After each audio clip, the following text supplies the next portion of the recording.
Hello दोस्तों, मैं आपके साथ पढ़ाने जा रही हूँ एग्रीकल्चर फाइनेंस। चलो पहले पढ़ते हैं व्हाट इज़ एग्रीकल्चर फाइनेंस। ये पीएससी एग्रीकल्चर का थर्ड सेम में है, जैसे कि आपको पता ही होगा।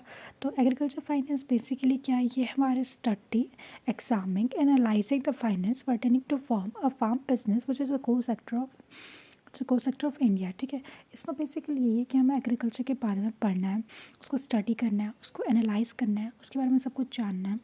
ये हम एग्रीकल्चर फाइनेंस मतलब क्या है कि हम मतलब बैंक के थ्रू कुछ लेते हैं, ये इसके अंदर यही सब कुछ हम पढ़ते हैं। फिर यहाँ पे हमारा जो होता है, ये एग्रीकल्चर की जो डेफिनेशन है, ये दो लोगों के अंडर दिए गए थे, एक मौर्य था और एक टैंडम था। ठीक है, जो हमारा मौर्य था, ये 1953 में इन्होंने अपनी डेफिनेशन दी थी। इन्होंने कहा था कि जो एग्रीकल्चर है, he define agriculture finance as a economical study of borrowing funds by farmer and organisation operating to form a lending agency of a society interest in a credit। Basically इन्होंने क्या था, इनका कहने का मतलब था कि borrowing funds for farm, borrowing fund by farmer, इन्होंने कहा था। पर जो टेंडम ने कहा था कि जो हमारी एग्रीकल्चर इकोनॉमी होती है वो स्टडी ऑफ एग्रीकल्चर साइंस होती है।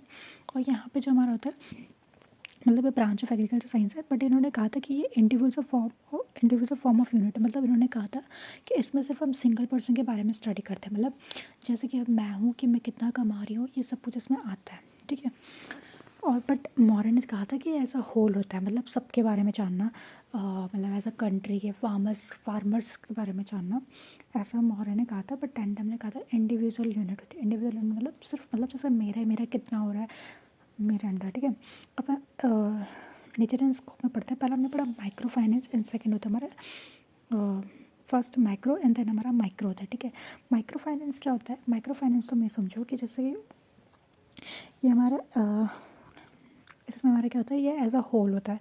होल मतलब सारा सबके बारे में सारा मतलब सारे फार्मर्स का डाटा सब कुछ इसमें आता है कि इसमें जैसे हमारा आता है कि हमारे रूल्स रेगुलेशन वगैरह सब कुछ इसमें आता है, इसमें इंक्लूड करता है लैंडिंग प्रोसेस, रूल्स रेगुलेशन वगैरह सब कुछ आता है।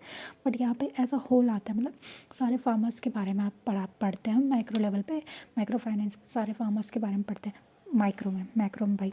बट जो माइक्रो होता है, माइक्रो में हमारा क्या होता है, एज अ इंडिविजुअल पढ़ा जाता है। इंडिविजुअल बोले तो जैसे यहाँ पे टंडम ने भी कहा था कि एज अ इंडिविजुअल यूनिट होती है, तो वैसे इसमें भी यही था कि माइक्रो फाइनेंस में भी यही होता है कि इंडिविजुअल यूनिट की, मतलब एक इंसान जो वो कितना कमा रहा है, कितना उसका प्रॉफिट हो रहा है, कितना उसका लॉस हो रहा है, तो यही माइक्रो और मैक्रो में होता है। ठीक है, अगर कोई पूछे कि मैक्रो और माइक्रो में क्या डिफरेंट है, इसका मेन डिफरेंस जो आप बोल सकते हैं ये है कि जो माइक्रो में हमारा होता है, माइक्रो में हमारा जो होता है, हम जो स्टडी कर रहे हैं वो पूरे फार्मर्स के बारे में स्टडी करते हैं मैक्रो में। ठीक है, पूरे फार्मर्स के बारे में।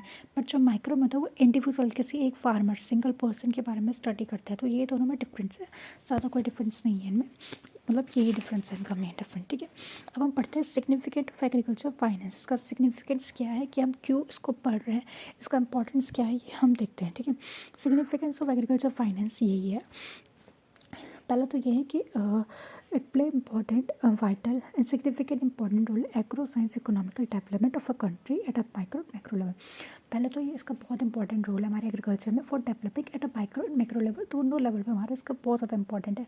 कि मतलब हाँ, एग्रीकल्चर फाइनेंस कितना इंपॉर्टेंट है हमके लिए, हम भी जानते हैं कि अगर बैंक से हमें लोन ना मिले, मतलब फार्मर्स को लोन्स ना मिले, उनको लोन मिल रहा है, तो उससे बहुत इंपॉर्टेंट डेवलपमेंट होता है, डेवलपमेंट हो रहा है इससे। ठीक है, दूसरा ये क्या है, ये हेल्प करता है स्ट्रेंथनिंग द फार्मर बिजनेस। ठीक है, फार्म बिजनेस को बढ़ाने में हेल्प करता है, क्योंकि देखो फार्मर्स जो होते हैं, फार्मर को लोन्स इसलिए नहीं मिलते क्योंकि इतना पैसा नहीं होता है। बट इसके थ्रू वो बैंक से पैसा ले सकते हैं और अपना काम कर सकते हैं, एंड फार्म बिजनेस इससे बढ़ता है। ठीक है, थर्ड हम देखें कि ये करता है रीजनल इकोनॉमिकल इम्बैलेंसमेंट को भी थोड़ा कम करता है अपना। ठीक है, और जो फार्म बिजनेस की बैकवर्ड और फॉरवर्ड लिंकेज कहा जाता है इसको। और इसमें हम ये भी कह सकते हैं कि जो हमारी इंडिया वो ट्रेडिशनल नॉलेज को फॉलो करिए, हमें न्यू टेक्नोलॉजी और न्यू नॉलेज को लेना चाहिए इसमें, ताकि हमारी बिजनेस और बढ़ सके और हम अच्छा डेवलप कर सके। तो बेसिकली इसका यही है, इम्पोर्टेंस इसका यही है। Thank you.